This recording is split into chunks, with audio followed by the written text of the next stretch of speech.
Kids in the ages of kindergarten up to 18 are going through something.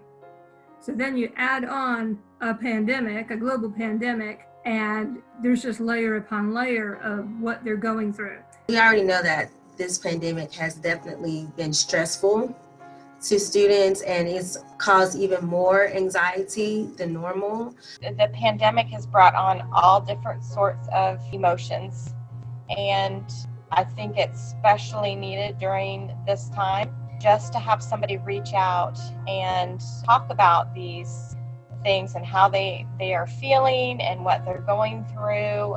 I think it just kind of gives, people hope.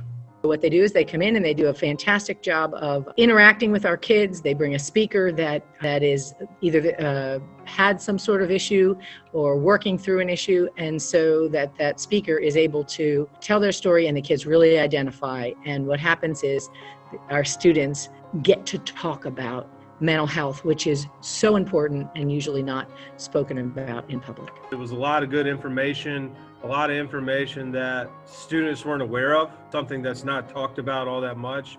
It's hard to imagine that a teenager or a child doesn't have something going on and worrying them and bothering them.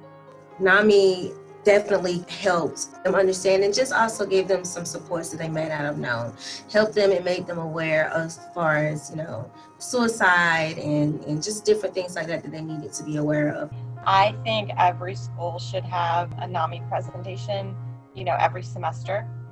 I wouldn't just recommend it, I would highly recommend it. No, I think this is great. I think it's something that needs to be talked about. I think it is something that a lot of people are dealing with at this time that they just don't know.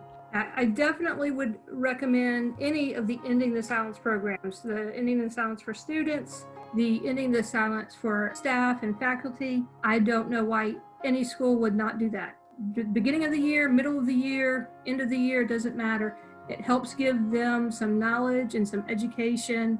And for families, Ending the Silence for families, again, I can't say enough how impactful it is, how helpful it is in a time when us as adults don't know what's coming tomorrow or the next day or the next week, but we know where we can go if we are suffering with mental anxiety or depression or attention deficit, any of the things that cause us to not have good mental health.